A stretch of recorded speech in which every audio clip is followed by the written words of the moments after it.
So நாம் இன்றைக்கி பார்க்க போகிறது கை முறுக்கு. நம்ம ஈஸியாக வீட்லேயே எப்படி செய்கிறதுன்னு பார்க்கலாம்.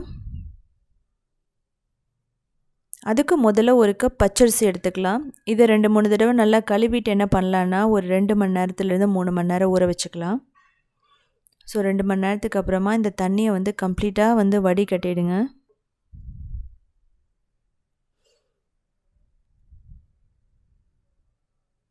இதுக்கப்புறமா ஒரு க்ளீனான காட்டன் கிளாத்தில் போட்டுட்டு ஒரு 30 நிமிஷம் மட்டும் நல்லா உலர விட்டுருங்க. ஸோ 30 மினிட்ஸ்க்கு மேலே இதை காய வைக்க வேணாம். ரொம்ப ட்ரை ஆகணும்னு அவசியம் இல்லை.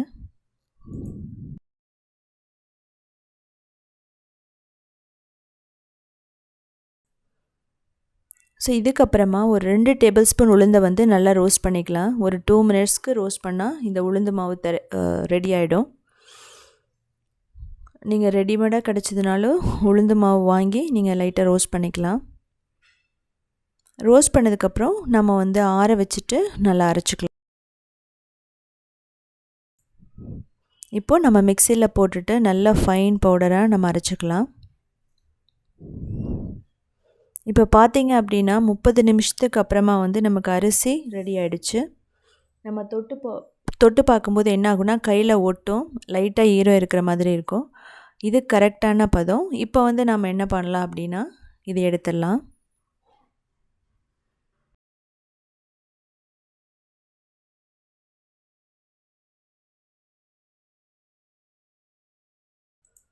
ஸோ இதை மிக்சியில் போட்டுட்டு நம்ம என்ன பண்ணலான்னா நல்லா ஒரு ஃபைனான பவுடர் மாதிரி நம்ம அரைச்சிக்கலாம். நீங்கள் ரொம்ப அதிகமாக செய்யும்போது நீங்கள் மில்லில் கொடுத்து கூட நம்ம அரைச்சிக்கலாம்.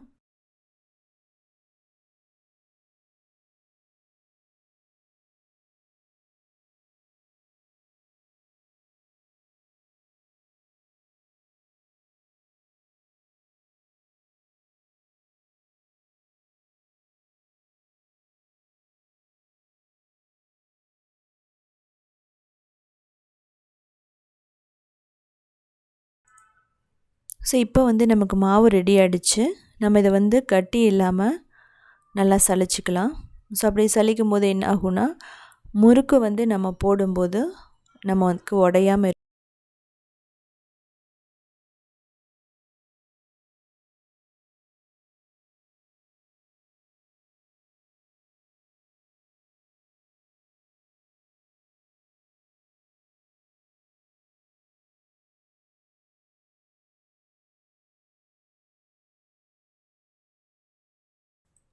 நம்ம மீதி வர்ற அந்த அரிசியும் திரும்ப மிக்ஸி ஜாரில் போட்டு ஒரு சுற்று விட்டோன்னா அது மாவாயிடும். ஸோ இதே மாதிரியே நம்ம என்ன பண்ணலாம் அப்படின்னா எல்லா அரிசியும் அரைச்சிட்டு நம்ம மாவாக பண்ணிடலாம்.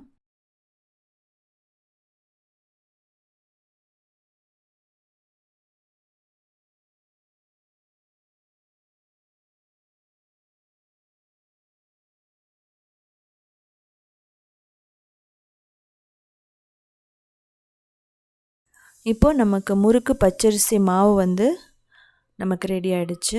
நம்ம இதை ஒரு பவுலில் போட்டுக்கலாம்.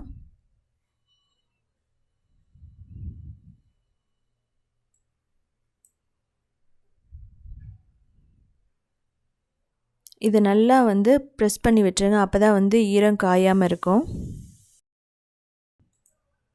இப்போ நம்ம உளுந்து மாவையும் போட்டுட்டு நல்லா சலிச்சுக்கலாம். இதுவும் கட்டி இல்லாமல் இருக்கணும்.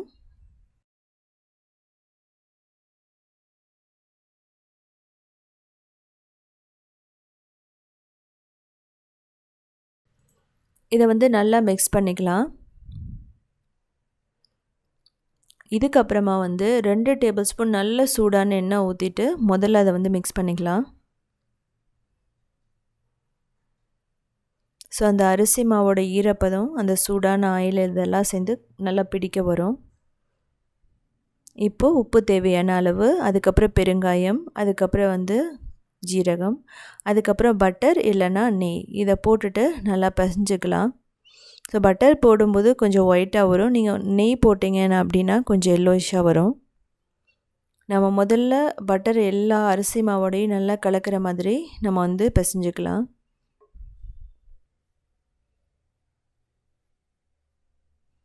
ஸோ இதுக்கப்புறமா நம்ம என்ன பண்ணலான்னா கொஞ்சம் கொஞ்சமாக தண்ணி ஊற்றிட்டு நம்ம வந்து நல்ல மாவு சாஃப்டான மாவு மாதிரி நம்ம பண்ணிக்கணும். நீங்கள் எடுத்த உடனே ரொம்ப தண்ணி ஊற்றிட்டீங்க அப்படின்னா அந்த மாவு வந்து பிழிய வராது.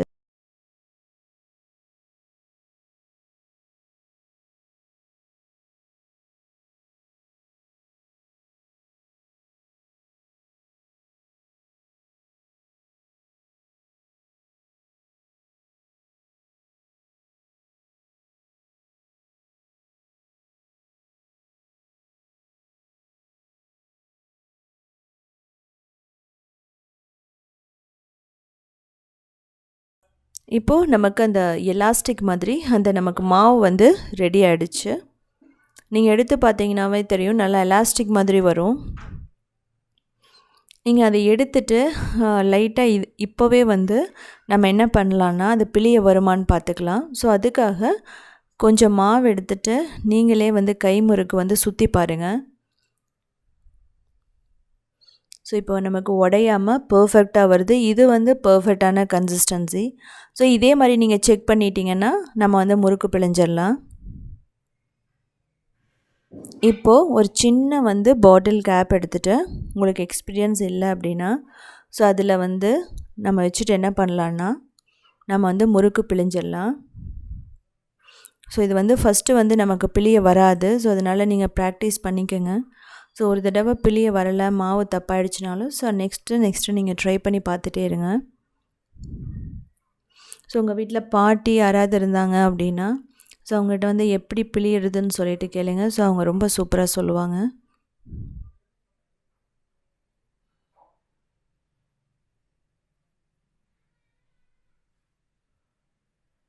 ஸோ ஒரு மாவு எடுத்துகிட்டு கொஞ்சம் சின்ன உருளை மாதிரி பண்ணிவிட்டு நீங்கள் அதில் வந்து லைட்டாக ஃப்ளாட் பண்ணிவிட்டு நீங்கள் ட்விஸ்ட் பண்ணிங்க அப்படின்னா ஸோ அந்த மாவு வந்து அப்படியே ட்விஸ்ட் ஆகி வந்துக்கிட்டே இருக்கும்.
ஸோ இந்த மாவு வந்து எப்போவுமே ட்ரை ஆகாத மாதிரி நம்ம பார்த்துக்கணும். அதனால் நீங்கள் மாவு வச்சுருந்திங்கன்னா அதிகமாக செய்யும்போது கொஞ்சம் ஈரமான துணியை போட்டு அதை மூடி வச்சுருங்க. அப்போ தான் வந்து அது ட்ரை ஆகாமல் இருக்கும்.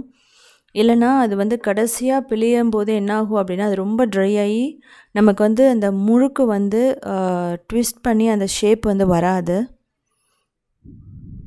ஸோ நான் வந்து ஈஸியாக இருக்கணுங்கிறதுக்காக ஒரு 4-5 முறுக்கு செய்கிறதையும் நான் காட்டியிருக்கேன். ஸோ நீங்கள் வந்து அதை பார்த்து செஞ்சு பாருங்கள்.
ஸோ இப்படி நம்ம காட்டன் கிளாத் மேலே நம்ம இப்படி பண்ணுறதுனால என்ன ஆகும்னா, இதில் எக்ஸ்ட்ரா மாய்ஸ்சர் இருந்ததுனாலும் அந்த துணியிலேயே வந்து அது போயிடும். ஸோ இது வந்து பர்ஃபெக்டாக ரெடி ஆகிடும்.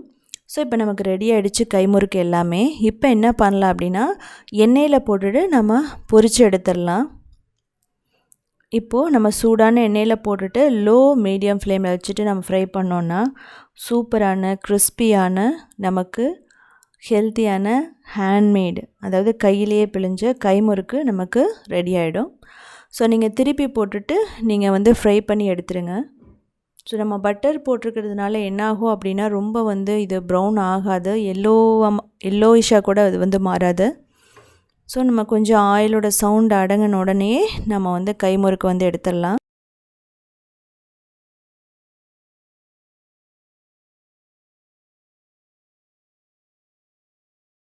ஸோ நமக்கு பர்ஃபெக்டான கைமுறுக்கு ரெடி ஆகிடுச்சு. நம்ம அதை எடுத்துடலாம். ஆயிலும் ரொம்ப கொதிக்காது. ஸோ நம்ம செகண்ட் பேட்சையும் போட்டு ஃப்ரை பண்ணிக்கலாம். ஸோ எனக்கு செகண்ட் பேட்ச் போடுறப்போ வந்து ஆயில் வந்து வேறு யூஸ் பண்ணதுனால அது வந்து செக்கில் ஆட்டின எண்ணெய். ஸோ அதனால என்ன ஆச்சுன்னா, எனக்கு பியூரான எண்ணெய்ங்கிறதுனால எல்லாமே பொங்கி வர ஆரம்பிச்சிடுச்சு. ஸோ நல்ல எண்ணெய் இருந்தாலும் பொங்கி வந்தது. ஸோ நீங்கள் அந்த டைமில் என்ன பண்ணுங்கன்னா, கொஞ்சம் புளியை உள்ளே போட்டிங்கன்னா அந்த பொங்குறது வந்து ஸ்டாப் ஆகிடும். ஸோ இதுவும் நமக்கு சத்தம்லாம் அடங்கி ரெடி ஆகிடுச்சு. ஸோ நீங்கள் செஞ்சு பாருங்கள். செஞ்சு பார்த்துட்டு கமெண்ட் பண்ணுங்கள். ஸோ இதுக்கு என்னென்ன இன்க்ரீடியன்ட் தேவைன்னு சொல்லி நான் லாஸ்ட்டில் ஆட் பண்ணியிருக்கேன். ஸோ அதையும் பார்த்துக்கோங்க. ஸோ நீங்கள் புளிய வரலனா இதை வந்து ஸ்டாப் பண்ணிடாதீங்க. திரும்ப திரும்ப பண்ணி பாருங்கள். ஸோ பண்ணி பார்த்துட்டு எப்படி இருந்ததுன்னு கமெண்ட் பண்ணுங்கள். ஸோ இதுக்கு வந்து பொங்கல், தீபாவளிக்கு ரொம்ப சூப்பரான ஒரு ஸ்நாக்ஸ். குழந்தைகளுக்கு ரொம்ப பிடிக்கும்.